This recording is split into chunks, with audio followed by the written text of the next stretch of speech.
大家好，我是小燕，欢迎收看我的爱心食谱。这期的蛋糕制作流程是：先把巧克力 custard 煮好，冷却后和淡奶油混合，然后制作和烘烤蛋糕体，最后挤入馅料装饰一下，就完成了香蕉巧克力北海道蛋糕。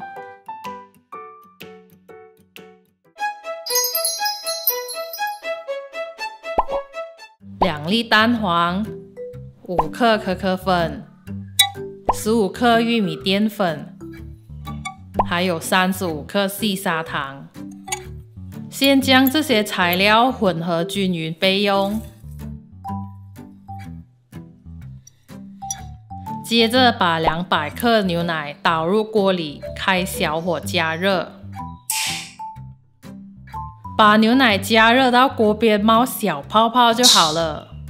然后把牛奶加进可可蛋黄糊里，一边加入一边搅拌到混合均匀，再过滤一边回锅里，确保没有结块。这时候才加入巧克力粒。把锅子放上炉灶，开小火，一直不停搅拌。煮到变成浓稠顺滑和巧克力粒完全融化后，装进碗里盖起来，送进冰箱冷藏降温。等巧克力卡斯达完全冷却后，才开始准备100克的淡奶油倒入碗里。用的碗必须要有深度和大小合适，而且底部需要放冰块。做冰打发淡奶油的方式会比较快见效，而且可以避免打发过度变成油水分离。高速将淡奶油打发到有一点点纹路的状态就够了，然后把冷却的巧克力 custard 加进去，用低速将它们混合均匀就好。这个步骤如果混合过度的话，也会出现油水分离哦。混合均匀后，就装进裱花袋，收进冰箱冷藏备用。接着，我们就来制作蛋糕体。准备3粒 A 级的鸡蛋，将蛋黄和蛋白分开。记得装蛋白的碗要无油无水哦，不然会影响蛋白的打发。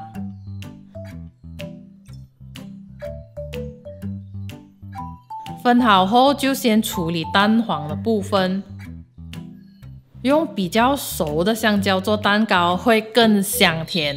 我们只需要用到75克香蕉果肉，然后再加入25克玉米油。用叉子将香蕉果肉和油脂混合一起捣烂，这样可以避免香蕉氧化变黑。混合好之后，再加入25克的牛奶，将油脂和牛奶混合至乳化，然后才把45克低筋面粉分2到3次过筛进去。用翻拌和 zigzag 的手法将面糊拌匀，这是避免快速搅拌造成面糊起筋，影响蛋糕的口感和蓬松度。将面糊拌到没有干粉就可以了。在开始打蛋白之前，先准备好裱花袋，我用的是小号裱花嘴，把头部折起来放进容器里，这样可以避免面糊倒入后流出来。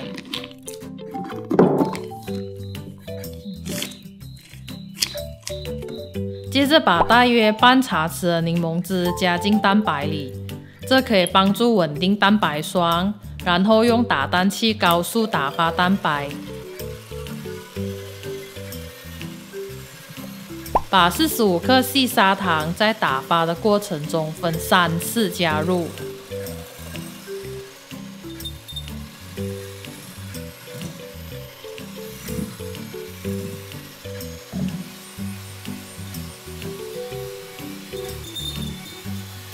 将蛋白打发到出现纹路明显，而且提取打蛋器时有小弯钩就可以了。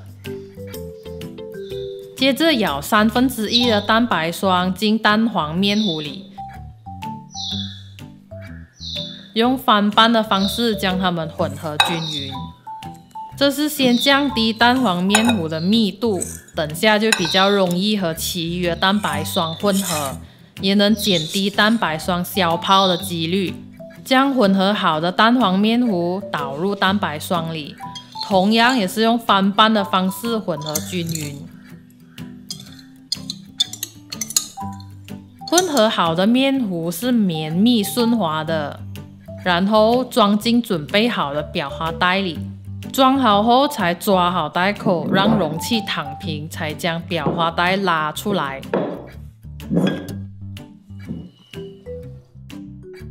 将面糊挤到杯子的9分满，建议用内部没有临膜的纸杯，因为这是戚风蛋糕，它需要爬着上去嘛。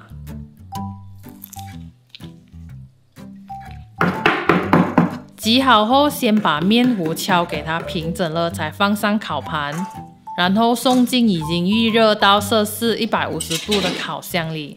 继续用摄氏150度上下火烤60分钟，请依照你烤箱的脾气自行调整时间和温度。烤好后，每个蛋糕拿出来敲一下，才放在凉架晾凉，要小心烫手哦，这能让聚在蛋糕内部的热气迅速散出来，避免蛋糕塌陷。等蛋糕完全凉透后，才用筷子在蛋糕的中心点戳个洞，接着将巧克力卡斯达的裱花锥插入大约蛋糕的2/3，才开始挤压。当内部挤满后，你会感觉到有股压力推上来，也会看到蛋糕膨胀起来。内馅挤好后，才撒上防潮糖粉，然后再用筷子轻轻搅拌凸出来的内馅，让糖粉融化在巧克力卡斯达里，这样才能看到颜色对比嘛。做到这边基本上就完成了。在花园里捡了迷迭香、灯笼果，还有自己烘干的香蕉片。我喜欢再加一些小装饰点缀。装饰后有没有更精致呢？看起来有圣诞节的气氛哈。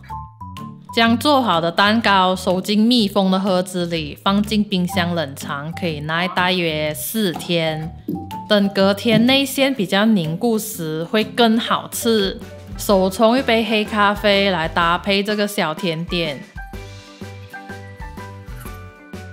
切开来看看内部吧，冰冰冷冷的浓郁巧克力味，那口感有点像 soft 搭配着绵密香甜的香蕉蛋糕，真的是完美的味蕾享受啊！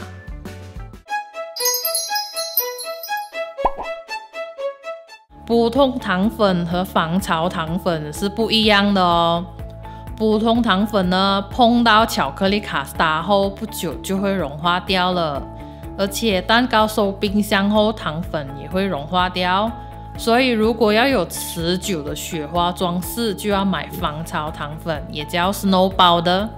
蛋糕如果烤的时间不够，出炉后会回缩得很严重，表面也会皱得很厉害。